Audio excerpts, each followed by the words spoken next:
Hello guys, welcome back to the channel. This is the Routledge History of Literature in English part 40. So let's dive in the world of literature. Before starting, all these four female writers have their pen name. So if you know their pen name, do mention it in the comment section below, as I will be telling the pen name in the video, but if you know, do write it in the comment section below.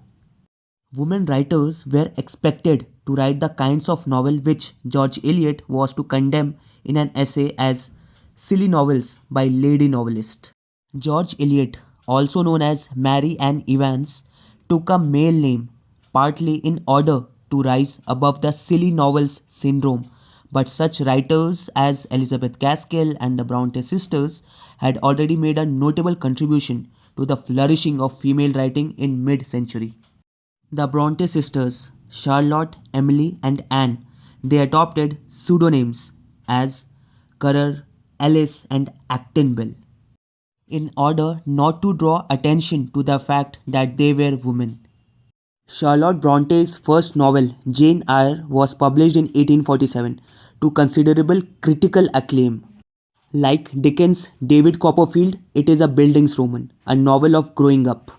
Jane Eyre, the character whose name forms the title of the novel, begins life as an orphan, undergoes many difficulties, working as a governess, and finally marries the man she loves, Rochester, who is her social superior and a man of wealth.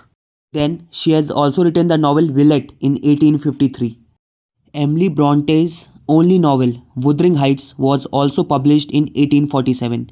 It is a novel which contains a degree of emotional force and sophisticated narrative structure not seen previously in the history of the English novel, and we can find the anti-hero character Heathcliff. The third sister, Anne, wrote The Tenant of Wildfell Hall in 1848.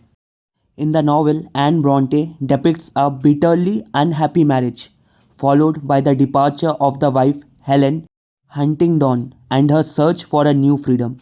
One critic wrote that the slamming of Helen's bedroom door against her husband reverberated throughout Victorian England. Now comes George Eliot. She wrote Scenes of Clerical Life between 1857 to 1858, published anonymously but recognized by Dickens as certainly by a female hand. Then she has also written Middlemarch between 1871 to 1872, which Virginia Woolf described as one of the few English novels written for adult people. Here, the heroine, Dorothea Brooke, is seen very much not to be a heroine. Then she has also written Daniel Deronda in 1876. Then she has also written Adam Bede in 1859 about what happens when an unmarried girl is accused of murdering her infant child.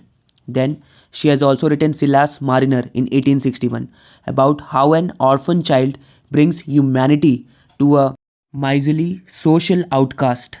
Then she has also written The Mill on the Floss in 1860, how a sister and brother achieve reconciliation in the moment of tragedy after bankruptcy, moral compromise, and ostracism have separated them. Then she has also written the novel Romola in 1863. Romola is George Eliot's most historically researched novel. If you have any doubts or query, you can ask me in the comment section below, or you can even message me in the social media IDs that are given below in the description box.